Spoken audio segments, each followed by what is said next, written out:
Hi there, welcome to the video. Welcome if you're currently here in the live premiere, I appreciate it. Today we're continuing on with the latest news in the Idaho 4 Bryan Kohberger case. Considering the deadline of Monday, submitting the alibi has already passed by, what happened was Kohberger's defense team did not process an alibi at the given deadline date. But they did insist that when the cross-examination comes on in, that's where the alibi will show with some kind of witness. And it was hinted at that in some, like in an article maybe some weeks ago, if some of you remember, okay? So we'll look at the article of today, what's currently going on, see if there's any additional information regarding the case and current situations. I'll try and add my own thoughts and opinions onto the matter. And of course, you can as well in the live chat box. Feel free to react, share your thoughts, your theories, ideas, predictions as to what could happen next, okay? And you can talk about a range of other things in between. Now, whilst this is a serious case, we're going to do it at a slower, slower pace, okay? Because as said, in recent time, just slowing down a little bit. We've been very full on with other cases. If you have suddenly joined to the channel, watching for the first time, welcome. If you go back on my playlist, available on my channel page, you'll see other cases I have covered besides true crime too. So make sure to check them out when you can. And in addition, as follows for anyone out there, is if you didn't catch the previous video, I'll provide a link down below in the pinned comment section with additional links as well if you wish to check them out, okay? Shout out to Cleo, of course, last night, and of course, Badger Life, good individuals, the presence last night, the super chats, Badger Life, turning into like an eBay auction house. Very interesting situation. And I guess in a sense, shout out to Joy out there, bringing joy to the world, bringing blessings all over, I guess. We are though going to look back at previous comments today to acknowledge people.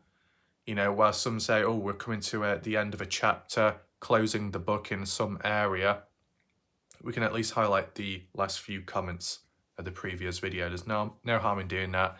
It allows people to join on in, and it also enables the length of this video to be a bit longer, which then enables you watching to be able to chat for longer, okay? I was considering just having a slideshow of images for a few hours, but we've done that before and it needs spacing out. I need to get some additional photos as well because I don't have any more at this moment in time, nor do I want it to be repetitive of previous photos I've used, okay? I was also considering just uploading a shorter video today, a much shorter one, but I felt it might be a bit too abrupt to some people, as you know. With doing something so regularly and consistent, to suddenly change it all up out of nowhere can be a bit disruptive, and we don't really want that. So if we can ease it down at a calm rate, it should be fine, okay? Anything else to highlight before we move on any further? Not really, just feel free to talk in between. We don't need to go too deep, we don't need to go too dark with other stuff. Is this a separate case? In some sense, a different community. You never know who might come on in at times, okay? So it's just like, welcome if you're currently watching, and those just simply in the background. We're just going to share our thoughts today, give you my analysis. I guess the most interesting part is, considering I've not covered this case too much, right? And I've not been there since day one either. Some of the points I've come out with have actually been acknowledged by, I guess, new viewers that originate from the Idaho 4 case. That is, you know, doing something right, okay? Must be in the right direction to be able to only experience and learn a small grasp of this case, yet to be able to come out with predictions and possibilities this late on in the case, and for them to still be valid despite maybe not knowing the 100% full story, that's pretty good, okay? But of course, if you've got experience with other cases, that can help as well, right? The experience part does play a key role. If anyone's wondering what's happened to the hair, I don't know at the moment. I guess maybe the wind outside kind of just blew it up or so. But yeah, there we go. So welcome. Let's check back the previous comments, go from there. I am going to go through 2 sets of comments, okay, because I don't think I did with the previous video. And that previous video being the Idaho 4 one. We'll look at the Idaho 4 comment section as well. Keep up the consistency, and as well acknowledge the new people that have come on in. See if there's any questions that need answering, any additional interesting information which could provide a backstory to the case, a new understanding or different perspective on the matter. But first, let's just check back the previous video, tying up loose ends with, the Dylan Rounds case, and then we focus on Idaho 4, okay? What I'll just do is arrange it to the newest. Whilst the odd comment here could be a bit negative, it's going to be done in a different tone, okay, a different response today. So you don't have to worry, it's all under control. We don't have to spend this long either. Clear with the balance. Cynthia, yes, I think they're involved somehow, forms of resistance. And we've got the Inspector Gadget guy, I believe. It is ironic that the most involved YouTube channel in the Dylan Rounds case is hosted by a content creator on the other side of the world. And Carrot, shout out to Carrot, a new or newish viewer, also becoming a member on the channel. That's good of them, appreciate it. They say they agree. He's respectful, so that's good to know. Of course, when you do take in mind balance and you cover many different people and angles, there is a higher risk of some mistakes being made or maybe coming off as a bit rude at times, just simply because there's a lot more going on. You can get overloaded. But because people have acknowledged in a positive way, in the right direction at this moment in time, that's all good. Great stuff, appreciate it. Cleo with the towels. To be honest, to be fair, that towel emoji actually is really clear in the chat, or at least in the comment section. You can even read the writing. Maybe for some people, put your glasses on, but I can actually read it. Towel, yeah, towel time. And then if you didn't know, on the corner of the towel, there was some pizza slices. Why would you have pizza slices on a towel? Well, when you've been in enough Little Caesar pizzas and places like that on the maps, it kind of gets embedded into your mind. And when you come across motels with endless supplies of white towels, Missy Zavenia or Princess Missy knows all about them. We've got Glenn Consistent Webster. There we go. Cynthia. I was a faithful of no thanks, and he was doing good for Dylan Rounds, but got terrorized and was also doing Summer Wells' case. He lost his channels for not taking stuff from troublemakers. Please, ref, stay on here. You are doing a great job, so appreciate that. That's good to know. And I will continue forward. Ty Corbin, okay. And person saying excuse me. So maybe Ty thinks this person's in some kind of lesbian stranglehold relationship scenario, but I don't think that's the case here. Anyway, that aside, Ty Corbin, deep thought, shallow mind. Okay, best get those shovels out. Oh, sorry, looks like those shovels have been hired by Lance Kelly. I'm sure they'll be returned back afterwards, unlike the camera. Anyway, that aside, Ronald McDonald. She is worse than this. Joy Perry heckled Ron Tello on a live on the JO channel. I don't know what that is. By the way, I'm Ron Tello and I play an actor, Ronald Cully, on TV. That's Sam. Okay. There we go. Good individual. Been around for a long time, since the Kenny Veach days. Raf, I've been with you since the beginning of your channel, covering Dylan and Kenny Veach missing case. You're always in depth, and I hope people appreciate your coverage and work. getting the info for us so we don't have to. Thank you for all you do. So appreciate that. I do genuinely feel that as time has gone on, the videos I've covered, maybe statistically in some regards, the views have gone down, but the people that watch, it's strengthened there. So like more good people now. Okay, maybe slightly fewer in numbers, but more good people now. So that's a positive, right? And there's still always, the thing when it comes to YouTube, once you get past a certain milestone, a certain mark, does it get easier? In some ways, maybe. Obviously, if you cover a certain theme or topic which is quite wide and open to other possibilities, then that's good. True crime or mysteries, like what I've covered, you can incorporate a lot there. So if one thing doesn't work, you can try another, and then you can experiment here and there with the odd video of a different topic. So that's fine. Indiana. I think we've got a poem. Which in a way is good. Change of scenery. Okay, so everyone in the chat, you want to relax or you want to listen to a poem, either or both, we'll read it. Indiana, what a flaming night. Ty, it appears to have morphed into Homer. Joy Perry, sick of her all, have disowned her. Badger Life gave Raffi a run to the bank, with Raffi having Perry to thank. Worries of Dale, rumours are all abound. I'm sure she'll be happy when he's back around. Perry rubs guidance others the wrong way. Guidance blocks Perry forever plus a day. Okay. Toe Jam's toe is stuck up Indiana's, rear end. On giving it a whirl, lets out a tut. Okay. Interesting. Matt Lingo, the Mingo, is wailing like a cat. Houston, we have a problem, in for a laugh.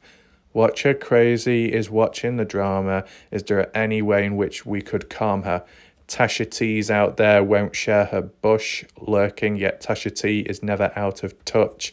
Man, tonight there is more than a handful here in the chat room. Never was it ever dull. I'm sorry I couldn't name you all in this skeet, but I had to go because I'm so in need of a sheet. Okay, so there we go. Indiana has shared her life stories and her experiences on the toilet. There might actually be a follow-up at any time. Okay, can I do poems and rhymes on the spot? I'm not quite sure because my name ends with a dot. Well, my tag handle does. Do I have handles? The only part on it, I can't even talk. That's gone really well. Who else could be? What rhymes with Betty Hayward? Okay. If anyone's wondering what's happening now, I'm just trying to think of a poem on the spot, okay? If any of you want to do poems, you can in the chat, okay? Change it up a little bit, change the tone. What rhymes with Betty Hayward? Hayward, hey, no. Cleo, the meow, no. Dale, the snail, slowly catching up. Now, I'm so bad at this. I can do it if I write it down and then read it out, but not like saying it on the spot. Not quite. Bob Farrell rolling down the hill. Jill falling. Oh no, I can't even do this. Barrel, no. Bob bubbling around in his little barrel. His name ends in Farrell as he's tumbling down the hill. There comes Jill, having a thrill. The real account, not the petty ass one in the background. There we go. I think we'll leave it there because it's not going too well. What's the response as well? Oh, what's this? Oh, I know this is not one of my best ones. This I have to admit, as I wrote it all down on toilet paper whilst. Oh yes, still rhyming as one goes along. So just make sure, Indiana, that if you do have any marks on your phone screen, just wipe it away, okay? If at any point in the day you decide to eat some chocolate, just make sure you can tell if it's chocolate or not to begin with. Okay? Anyway. Shout out to Indiana. I'd say, Indiana, this was probably one of your best poems because it rhymed more than the others. I think these are better in general, okay? Here's this person, Beth Hammond. Oh yeah, the individual where the face never changes in facial expressions. I'm thrilled to have learned that all the people casting stones towards salty pancakes are so perfect and have done nothing wrong, nor were they so judgmental. I mean, the thing is, if we're just basing it on a community, a certain topic, besides life in general, some people haven't made any mistakes, or the odd one hasn't made that many at all. It all comes down to a level of control, Beth, okay? Oops, no wrong. Right, whatever. Observations are necessary and valid. They can pick up on stuff which other people don't pick up on. So, Beth Hammond, not quite understanding. Cleo, great work. So that's good to know. Appreciate it, Beth. Who made you God to judge all these people? I dare you. Compare salty pancakes to Thai or X. Are you a joke? No, but your faces. You know, the thing is, who made you God? Well, what about that pink shirt in the background? It says whip God. Isn't that enough? But in general, no one has actually, well, besides Joy Perry, besides these two people, no one else has referred to me as God. No one else has said that. I've not really said that myself. So it's only you. And if it's only you, Beth, and maybe Joy Perry, that have supposedly labelled me or assumed that I'm some kind of God, then what? I'm your master? Is that what you're implying? I mean, I never thought of it that way, but if that's what you're suggesting, then got a bit of a interesting situation. Anyway. None of you creators would have nothing to chat about if you did not give JT or pancakes. You have no content. Well, if I've got no content, can you please explain to me why I have over 1,700 videos on my channel then? I wonder how they magically appeared there. The sun has shined. Hello, Ref. Please do not ever change your channel. I love the way you have control of your channel for shutting up manipulators and whiners. Yep. Like, this is the thing. Before I did mystery videos, missing people cases, I had certain videos which I did, okay? So down the line, if I ever do return back to them, it's not like I'm changing my channel because I've already done it before in the past. It's just that people aren't aware of that stuff because they only found my channel when I was covering the mystery missing people cases. Again, just as a heads up. Responses. I'm sure that you realise that you're sticking your neck out. They're going to come after you. Solid man. Yeah. But whilst it can open up possibilities for criticism and people coming out of their way, going out of their way to complain, they're either only making themselves look more silly than what they were originally or more suspicious, and is that what they want? I don't think it does them much good either. I wonder if anyone is keeping an eye on them. Why was Ty saying bad things about Aidan Clune's mother? Do you have any idea what happened there? I have no idea about that because I never knew that actually happened. So that's interesting. Carrot, for she wanted nothing to do with him at the last search. There were real people that are searchers from another state. Ty got butthurt and went out on his own. He seems to want to be the hero, likes the fame, wanted to be in a movie maybe. He's a fame. Okay, one of those. Right, so that's it for the comments. Let's now move on to the previous Idaho 4 case comments. So here they are. Ranger would just go from the bottom. Not too many. Interesting. Indiana. At first, LE were looking for a white Elantra that was the same year as Brent Kohberger owned. Then with him out of the way, dead. It was the same white Elantra that Bryan Kohberger owned. Sweet. ... Wait, what does that suggest? Who is Brent Kopaka? You're saying it was the same white Elantra. Wait, so Brent passed away and then it was in possession of Bryan Kohberger. Did Bryan Kohberger buy the car off of Brent? Was it handed down to Kohberger? How did it come about?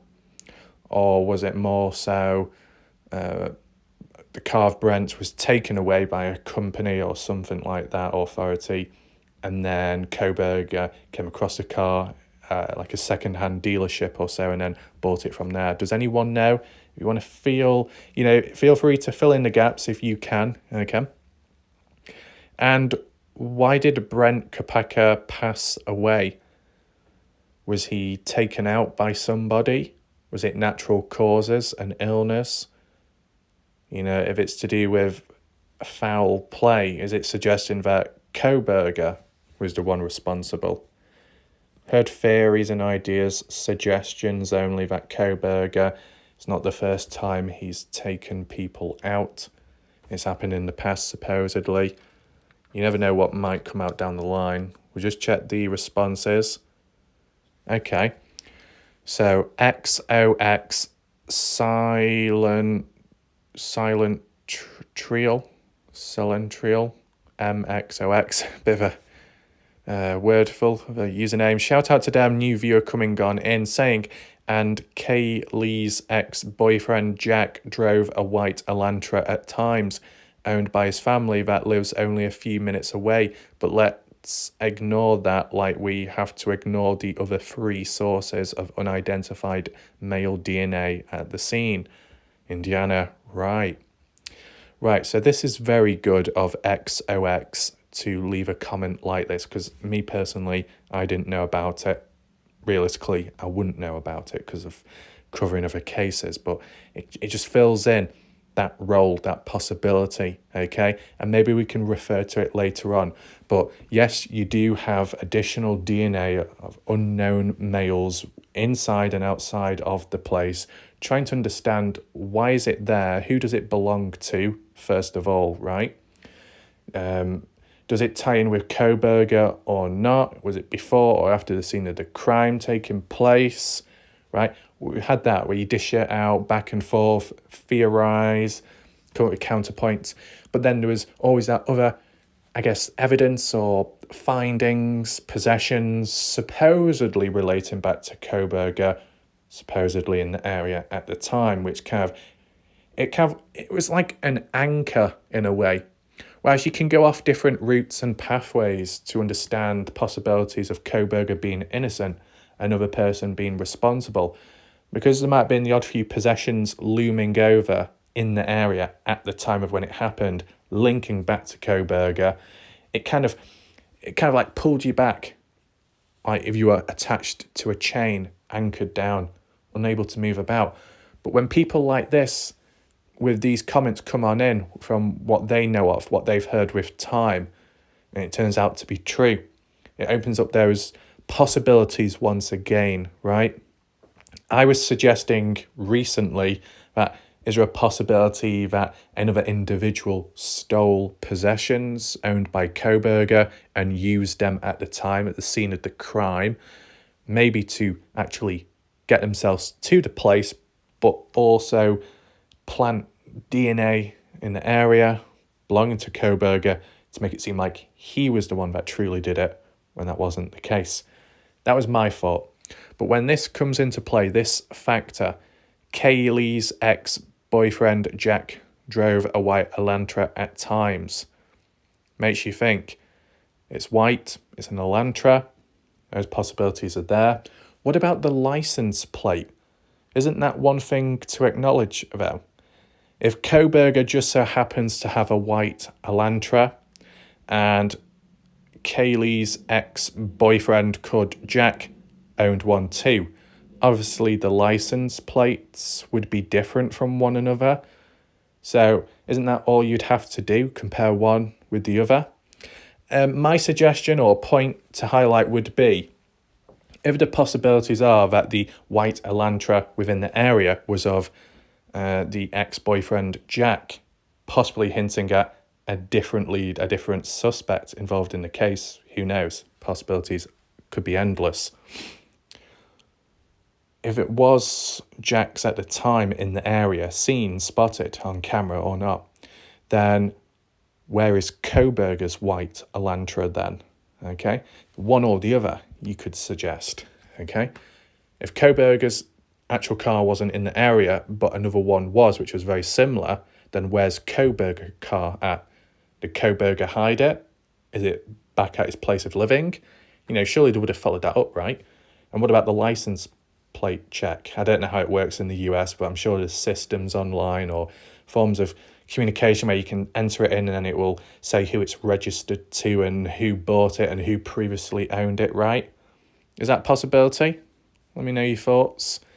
I mean, the bit by Indiana saying that the same year Brent Kohberger owned a white Elantra and it was the same one Kohberger owned.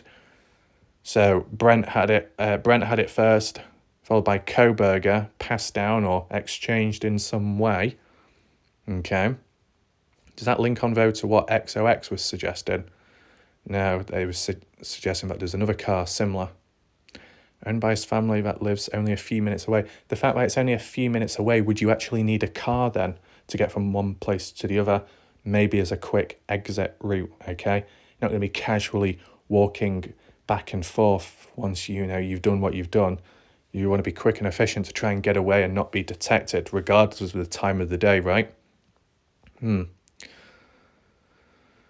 Yeah, some kind of possibilities. This is what I mean. I know some people have said that the case is deep and, there's all kinds of twists and turns.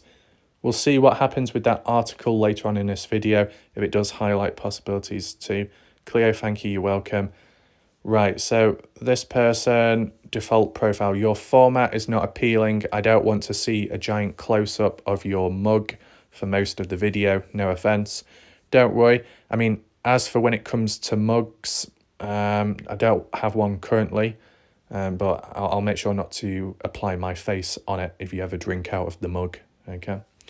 But now, if you actually watched the video default profile, you would understand that the percentage of my face shown in the video is less than the coverage of other material, articles and text-based format. That happens more than my face being shown.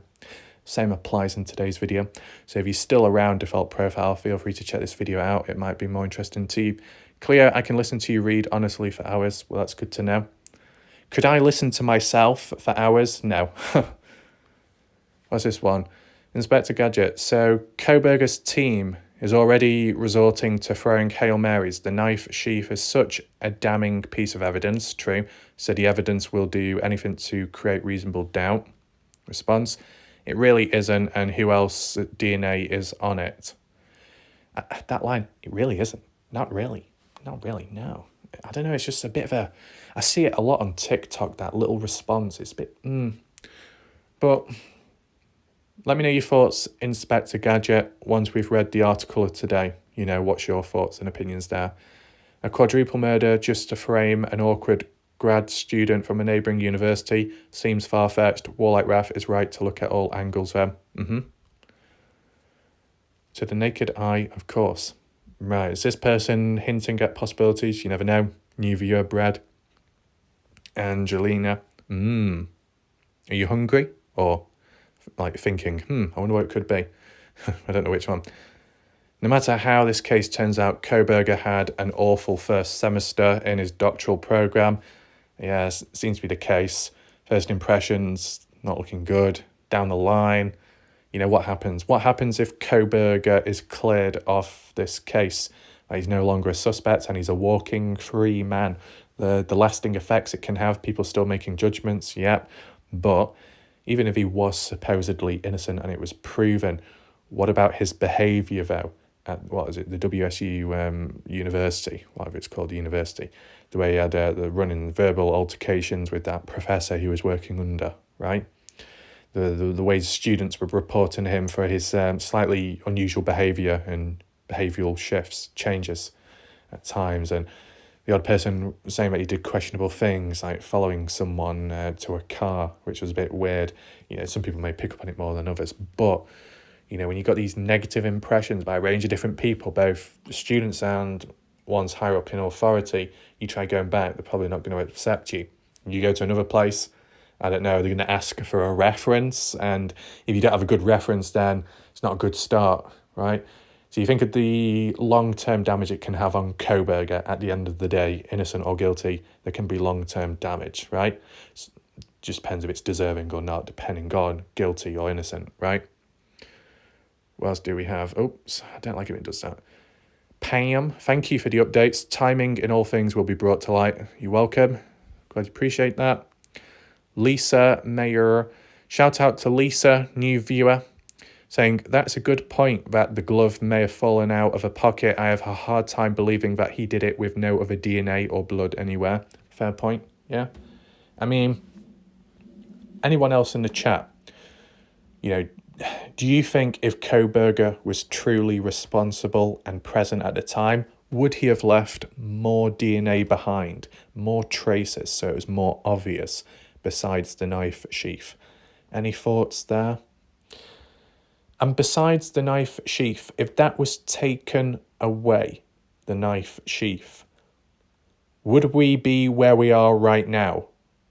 Would Kohberger have ever been apprehended, taken in for questioning, following on with going through the court process down the line? Would any of that happened, or would Kohberger have still been a walking free man if the knife sheath never existed? Does anyone know? Just feel to add in. Okay. And yeah, with the glove being found near to the window, it just makes you think, was that the entrance point and the exit point when the killer went in and entered? Did people say it was round the side or round the back the person entered from? Would it have been for a door or window? For a door, you think be locked, harder to get in. A windows can be locked, but they're a bit more flimsy, easier to get through. But would it involve breaking the glass? I guess. Unless you could pry it open in some way, depending what the fitting was and how it opened. You know what I'm saying? I just think if there's if a person's wearing gloves, maybe walking on in or climbing on in, and then you'd think that maybe once the job has been done, taking the gloves off because there's nothing left to touch, then climbing out of the window, right? Lifting your leg over, and then the glove accidentally falling out by the side of the window. That's what I'd assume. It would only fall out near to the window as if you were probably climbing and manoeuvring with your legs at a certain angle, which caused it to slip out the pocket, right? But why did the other glove not fall out either? Is it because it was in the opposite pocket, or it was just tucked deeper down in the pocket itself? Probably that. Is that for the comments? Okay, fair enough. So now we're just going to head right on into this new article and make sense of everything. Welcome, if you have joined. It's now time to get onto the main part of this video. So the title of this article reads, Bryan Kohberger's lawyers say they will prove he was not at Idaho murder house at the time of the massacre in cross-examination. What's a cross-examination? Well, some of you will already know. It's like the process of when, like witnesses, external ones, come on in and get questioned, kind of interrogated, and then they give their side of the story from what they've seen, what they know of. So if it's based on witnesses or a witness, who could that be out there? Anyone in the chat right now, feel free to guess, come up with some ideas, right, as to who could possibly be responsible, who could possibly be a witness out there that may be involved in this cross-examination, okay? I know there's additional factors as well to consider. Let me know your thoughts, okay? Because it's kind of interesting, this. The fact that it says the lawyers say they will prove. Sounds like they've got a level of confidence, right? You can let me know your thoughts. Maybe at times here and there, it felt as if maybe the defense team was desperately trying to delay this and that just to come up with some kind of case, some kind of counterpoint, some way of proving Kohberger's innocence. The way it's worded here, though, now it sounds like they've got it a bit more under control. But, sometimes that just might be to portray that things are under control when they're not. But they don't want other people to know, because then it kind of gives it all away and then it crumbles upon itself immediately. Anyway, I mean, it just by simply reading this article title could possibly link in with the XOX comment where they were talking about a white Elantra owned by Kaylee, the ex-boyfriend who had it. That one could have been in the area at the time, mixed up with the one Kohberger had. I don't know, just a suggestion, right? My question is, why has it taken this long? Well, possibly it can be answered on the spot because it takes time and there's a process within the court case, how things go. Maybe witnesses out there may have come forth earlier on, and some secret ones too, but not much could be done back then because you got to be patient for the court proceedings and how that goes underway. Because I know I've heard with other people saying how even when it comes to missing people in true crime cases, even when they may be found early on and you think justice could be served quicker, it's not always the case. The court area can drag on for years at times. So it can get a little bit messy. Got to understand that. Got to be prepared and realistic too. Just like the Dylan Rounds case, of course, that's still pending. Though this article will continue on. It says, by Naren Gray Desai, Daily Mail, 22, 29, 25th of July 2023. One thing I want to highlight is, whilst reading throughout this, if you notice any contradictions, any mistakes, misinformation, feel free to correct it down below in the comment section, okay? Normally, I would go full at it with this stuff, but because I've not excessively studied the case, I'm not going to pick up on every mistake made, but maybe you can. Photos there, as we've seen. As well, when we do come across some sentences or paragraphs which are repetitive as what we've heard previous, then we don't really need to talk about it, okay? But in bullet points, in bold text, Kohberger failed to submit an alibi to the Idaho County Court before the deadline. Right, so it all fell back on Kohberger himself to submit it or not. So does that mean that did the defense team want Kohberger to submit it, yet Kohberger decided not to? Who's in the wrong here, or who made the mistake? Or is it just simply because they're doing it for another reason, for the cross-examination part? I don't know, anyway. His lawyers maintain he was elsewhere at the time of the murders on November 13th. They said evidence supporting his alibi would only be presented during the trial. Right, during a cross-examination, I guess. Is that because the alibi is the witness from what they know? And you got to wait till then for then the alibi to come into play, I guess. Anyway. Attorneys for Idaho murder suspect Bryan Kohberger have claimed he was not at the student's house on the night of the murders, but declined to submit an alibi to the court before the deadline on Monday. It's kind of one of those situations where some people will read into it and look at it as, well, you say you're innocent, you say you have an alibi, but you don't provide one at this moment in time, so you must not have much to use as a form of defence, so you must be guilty. Not always the case though, is it? So we're just going to hold our horses and just see what happens next. That's what I'd suggest. But it says, instead, they suggested in a filing that his presence elsewhere will be proven later during the cross-examination of witnesses at his upcoming trial in October. So we're still talking October the 2nd, right? And yet, previous articles have said that there could be delays. I guess it depends, right? No harm in being prepared for that, right? You could be expecting it. Oh, here we go. Here comes the big news. Are we going to get twists and turns? And then be let down because it's delayed for some other reason. Just always be prepared for that. I'm sure most people are, though.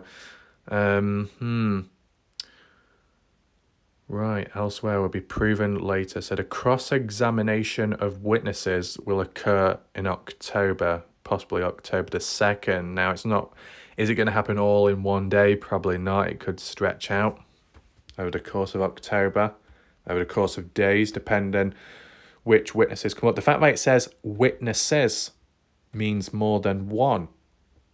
So who are these people? Are they students, ex-graduates, fully grown adults, locals, some kind of shop owner? I don't know. Be interesting to find out, though. The state has claimed Kohberger's DNA was recovered from a knife sheath left behind at the scene of the crime, and that a white Hyundai owned by him was seen nearby at around the same time. Right, so the brand of the car is a Hyundai. The line of the car, or the, what do you call it? The brand followed by the type of car within that brand, of that line within that brand, an Elantra. I guess that's how you call it. Like if you got like a Ford, you got a Ford Focus, a Ford something else. Yeah. Anyway, that aside. Yeah, so it says 28-year-old accused. Yeah, we've seen all that before. So when we looked at XOX, where it said about Kaylee's ex-boyfriend, Kaylee Goncalves, obviously one of the students caught up in the murder case. So the ex-boyfriend of the deceased, Kaylee. Okay, that checks out there. Just wanted to double check because only her first name was used. But yeah, it seems to check out her. If that really was the case, what, an ex-boyfriend getting revenge?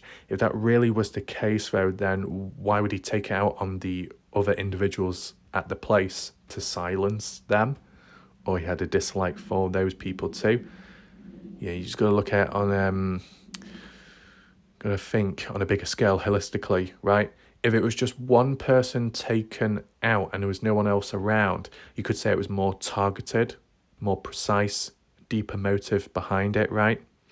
Though when there's possibilities of additional evidence being around, possibilities of Bryan being innocent, and multiple people being taken out, it's trying to understand, was each person taken out done for a specific reason, or was it more so one individual taken out followed by collateral damage? The different motives. Let me know your thoughts down below. Should we do a poll? Well, we could do a poll if there's time, something along the lines of, do you think each victim taken out, was it as a form of collateral damage or each one targeted? Let me know. His trial is currently set for October, and in June, prosecutors said they would be seeking death penalty. Yeah, we've heard about that. Yeah, there is the building, as you can see.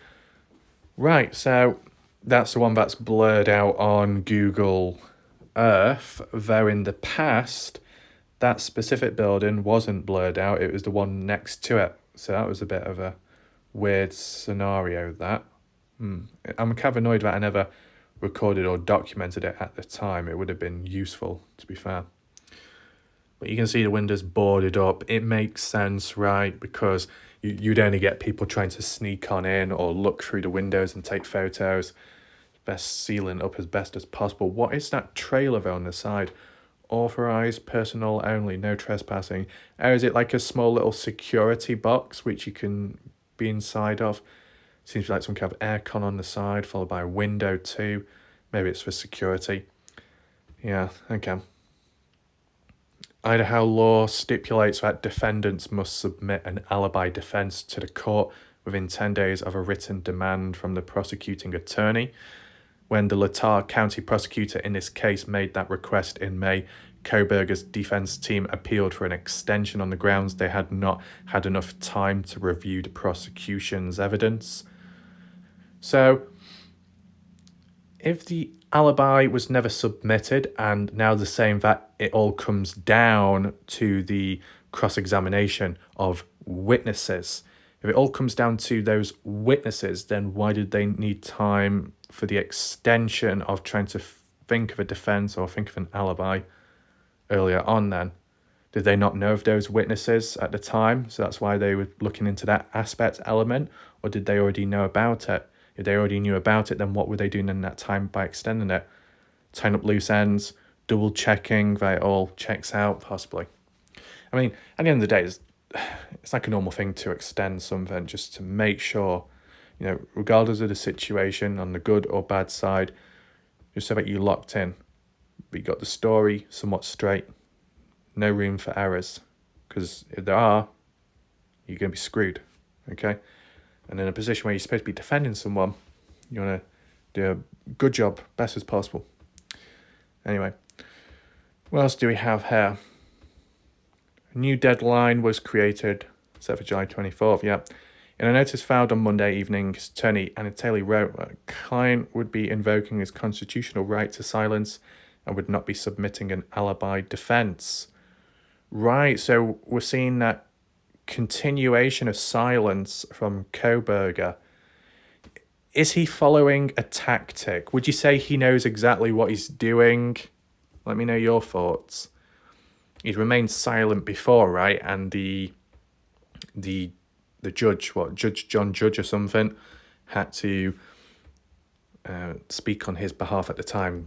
The plea or the guilty or not guilty scenario. Is it because Kohberger is following in the shadows of a previous serial killer on how to go about things when in court? I wonder. Did he study in the past what it's like to be in court and questioned, and he's got experience with what to do and what not to do and what to say and when not to talk? I wonder. Is it because he feels that by talking, it could be assumed as if he is desperately trying to prove his innocence? By keeping quiet, it shows he's confident that he doesn't need to talk, but the witnesses, that alibi, will prove it there.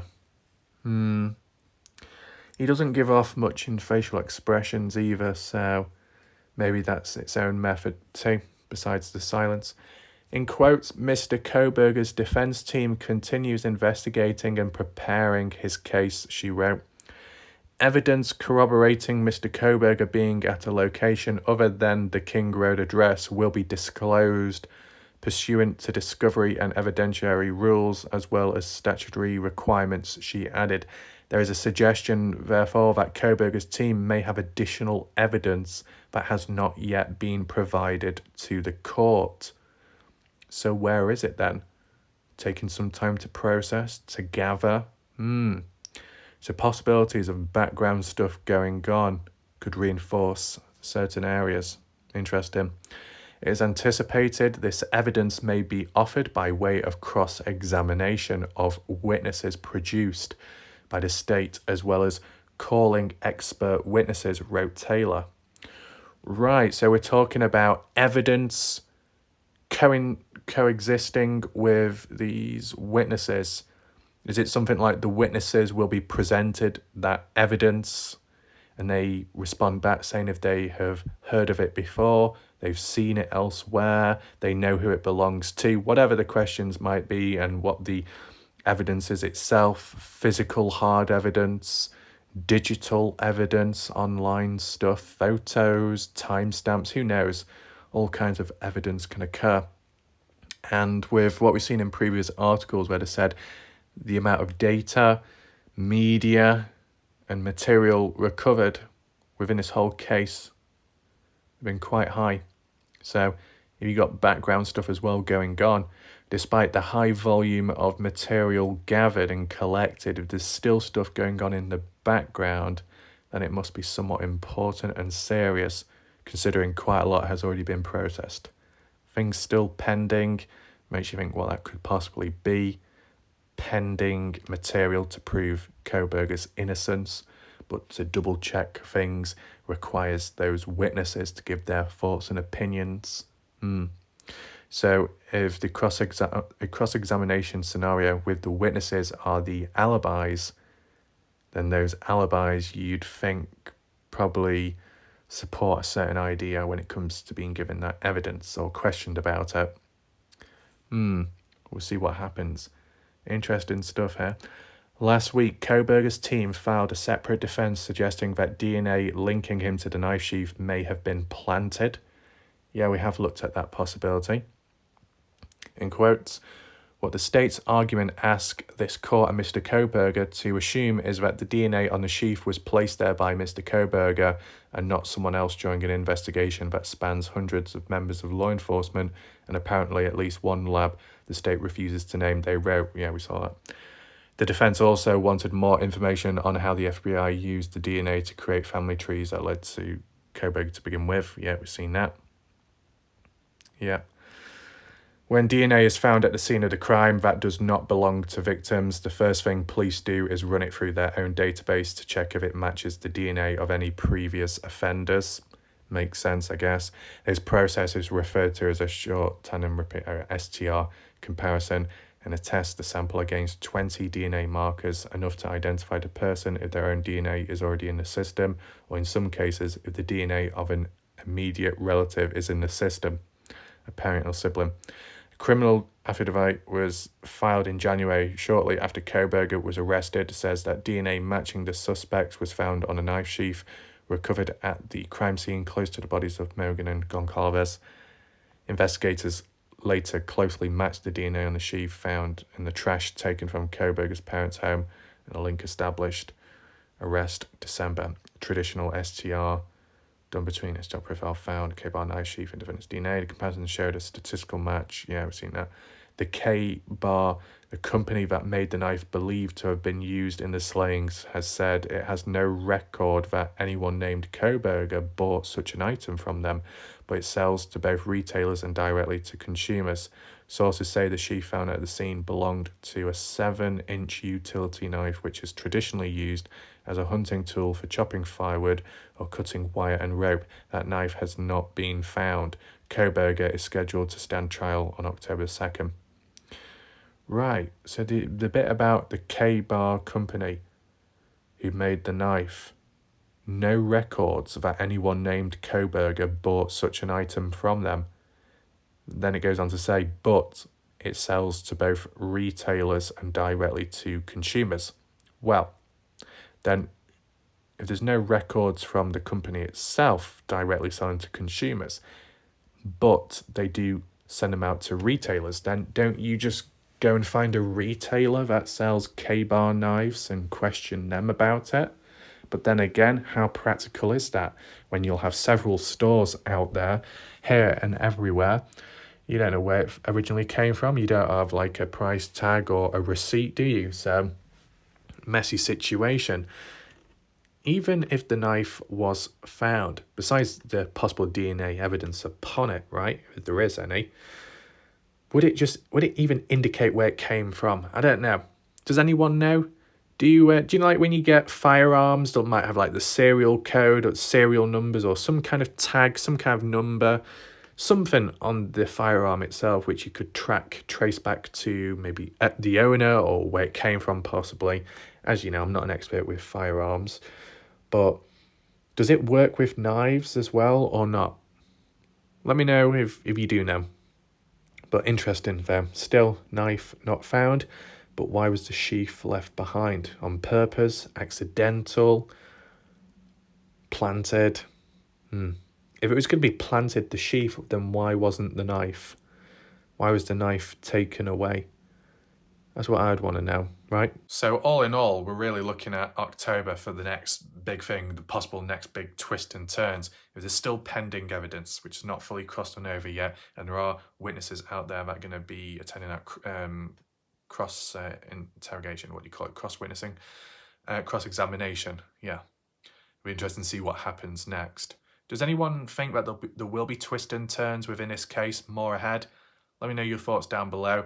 The bit about the knife still missing is interesting. I mean, what do you think? Where is it? Was it just dumped? Was it chucked in water, chucked in the nearest pond or lake, do you think? Was it just simply taken away and in possession of that individual if it was another person out there? Why leave the sheath behind only? Did they not want to waste the knife if we're talking about another suspect out there, right? Still, the bit about the DNA of the 3 unknown males, will any of that come into play with the witnesses? I just want to highlight a point right now, so hopefully you're listening. It could either go one of two ways, right? Either one, these witnesses that may appear in court on October 2nd or over the course of October, depending how long it goes on for, and if there is any delays, maybe they may know something and may be able to identify who those unknown males are out there. But then the second thought and idea by me, considering it said witnesses, more than one, and the fact that there was more than one, of DNA belonging to more than one male within the area inside of the house, more than one, 3 additional pieces of DNA belonging to 3 unknown males. Could those 3 unknown males have been found and they're now appearing as witnesses later on? Could those 3 unknown males appear in court on October? Makes you think, right? Because, yes, we've seen the articles, it said unknown males, DNA belonging to unknown individuals, not been found yet, not been acknowledged, but maybe something could be going on in the background, though they can't reveal it at this moment in time, but it will occur, or it could occur, coming October. Different ways of looking at it, right? Now, if it was the case that those unknown males that DNA found within the house, the area, end up appearing as witnesses in court, what, they're the ones defending Kohberger, or just simply stating that, oh yeah, whilst we, the 3 unknown males that were at the scene of the crime or present before the crime took place, what are they going to say? Oh, we didn't see Kohberger there. We didn't see his car, or we didn't see him directly, so it wasn't him.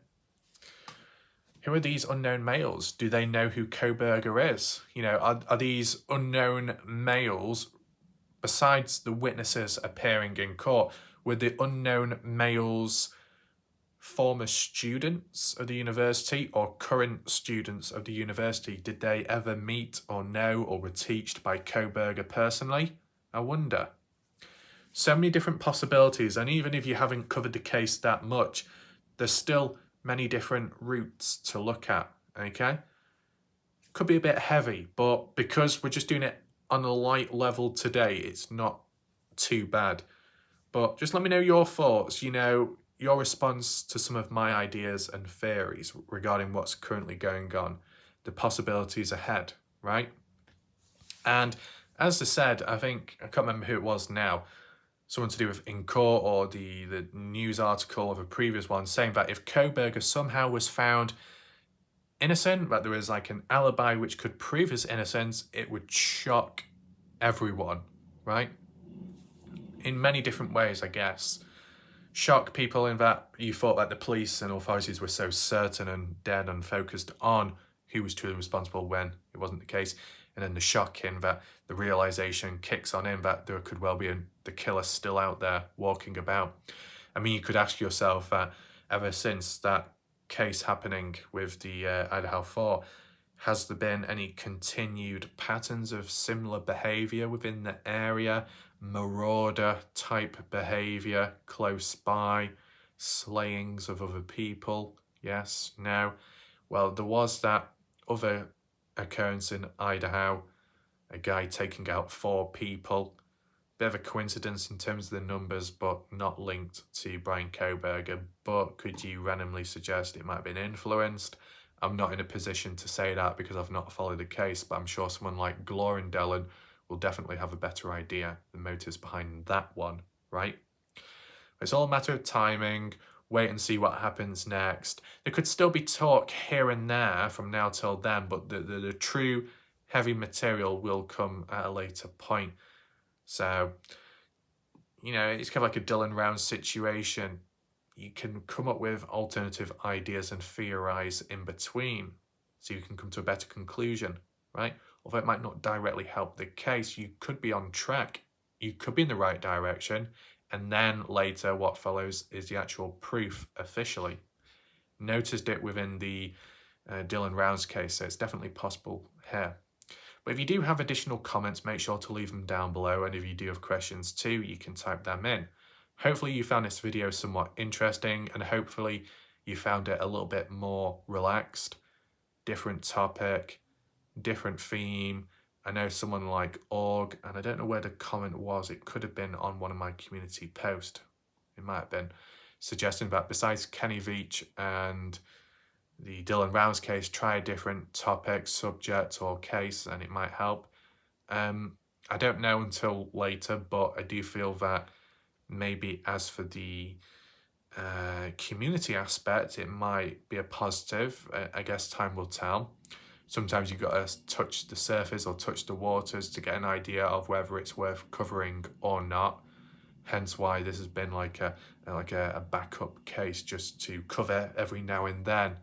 And if it does catch on, then maybe a greater focus and level of depth can take place.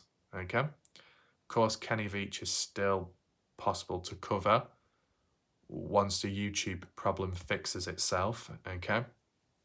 As a heads up, my previous Kenny Veach short video, one of those, which was restricted or limited beforehand, I made an appeal. It was successfully approved. I'm going to be posting it tomorrow, okay? It will be posted at 11 a.m. UK time. 11 o'clock in the morning, okay? As for time zone difference, it might be a bit messy for you, but there is a reason to why it's posted at that time. Is because I don't want it to clog up if I do upload a full-length video later on in the day. Okay, so I need them spread out apart from one another.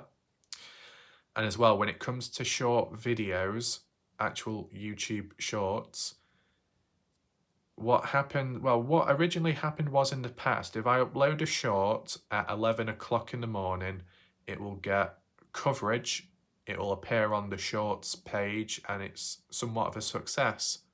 Right? But then with time, uploading it at that same time, it wouldn't do anything until later on in the evening. And in recent time, when I decided to upload it later on in the day, it didn't coincide with it performing in the evening. It actually was delayed into the next morning. So I don't know what's going on there with YouTube Shorts. The whole time thing has shifted. It's a little bit dodgy, okay?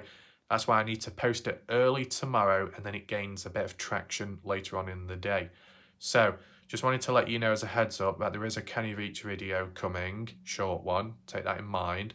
But as for the comment section of the video, make sure to check that out, considering there are several links to very highly important videos which prove levels of suspicion, etc. So be on the lookout for that. Feel free to catch up on previous videos I have covered. The next video I make could be even more casual or more relaxed. We'll just see how things go, the response rate, maybe even do just a shortish chat room style live video premiere so people can still talk and communicate like what we did in recent time. Just get a few more photos together and then go from there, right? So yeah, we'll leave it there for now. Thanks for watching. See you next time. Goodbye and good night.